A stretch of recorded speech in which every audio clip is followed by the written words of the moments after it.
vamos avançar no estudo das eras, principalmente para a gente entender a atual era de peixes e o que vem por aí.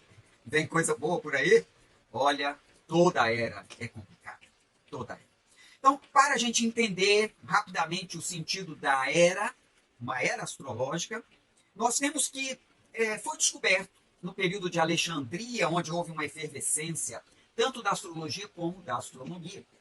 E o Hiparco de Alexandria, ele no ano 129 antes do calendário cristão.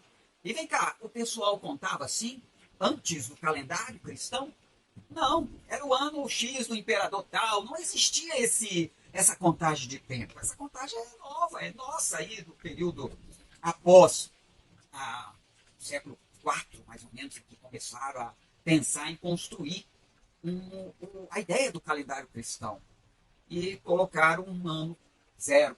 Ah, deve ter sido um ano tal. Então nós não sabemos exatamente quando começou o ciclo efetivo da era de peixes, mas a gente vai descobrir aqui que existe uma mudança. Então, Hiparco descobriu que a Terra girava meio que cambaleando no eixo assim. Além do movimento de rotação, que dá o dia, nós temos o ano ao redor do Sol e nós temos um movimento tipo peão.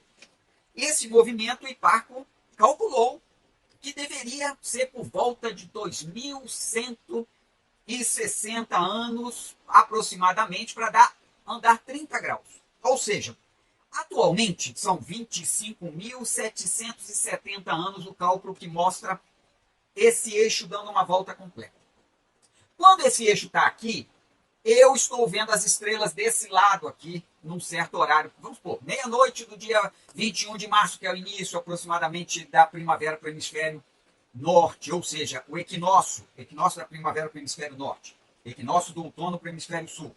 Então, eu estou aqui vendo essa estrela aqui, nesse dia, meia-noite do dia 21 de março. Quando esse giro ocorre e a Terra está assim, quando for no dia, à noite, meia-noite do dia 21 de março, eu vou estar vendo essa constelação aqui.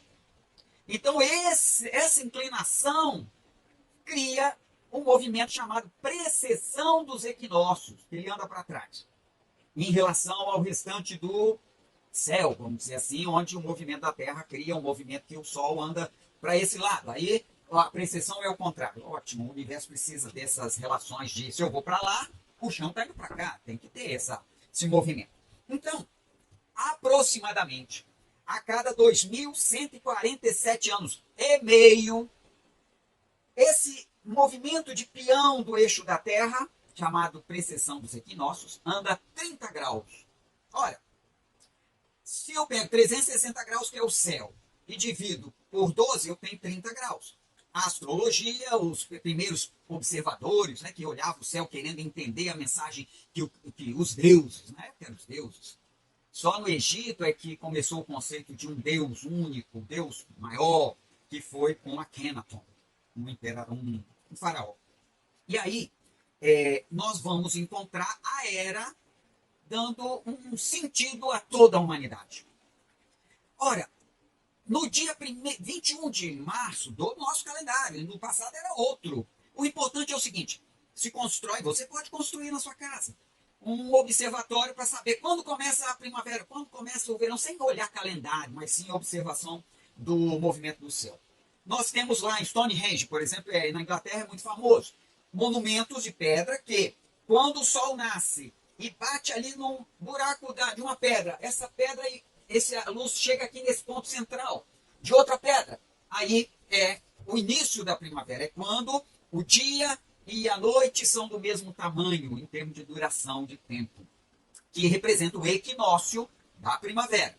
Bem, isso vai marcar o início do ciclo de Áries. Depois, 30,4 dias, nós temos o início de Touro. Depois, 30,4 dias, o início de Gêmeos. Aí ocorre o momento em que vai haver o dia mais longo do ano, que é o solstício de verão para o hemisfério norte, solstício de inverno para o hemisfério sul. Os 3 dias mais longos do ano. Aí começa Câncer. Câncer, 30,4 dias. Aí Leão e depois Virgem. Aí começa aí ocorre o equinócio do outono para o hemisfério norte, quando começa então o equinócio da primavera para o hemisfério sul. Aí começa o signo de Libra, aí a Escorpião, Sagitário. Então são ângulos que não estão lá no céu, e sim no movimento da Terra em relação às estações do ano. Então signos são regiões de 30 graus. Constelações são estrelas fixas muito longe, longe demais para a gente considerar signos. Eu, particularmente, como citei no programa passado, creio que foi primeiro a construção de conceitos de signos em função das estações do ano. É muito fácil, porque depois, no outro programa, eu vou falar cada estação do ano relacionada ao signo daquele momento, e vocês vão entender facilmente. Então, eu creio que as constelações ganharam nomes dos signos, e não os signos ganharam o nome das constelações. Creio eu que a astrologia, num primórdio, nasceu antes da astronomia. A astronomia fica querendo entender o sentido físico, distância, tamanho, brilho da estrela, das estrelas, dos astros. E a astronomia não. A astrologia não. A astrologia quer saber o simbolismo daquilo para a pessoa, para a humanidade, para os fatos que ocorrem na Terra. Então, quando o Hipparco compreendeu esse movimento, começou a compreender também, repara, quando começou o ciclo da era, ele estava no final da era de Áries, hein? Período de tensão muito grande, e o desejo de surgir uma nova era que iria chegar, que é a era de peixes, que nós vivemos hoje. Vocês percebem a briga que é as pessoas mais apegadas à religião cristã? Como tem medo da próxima era?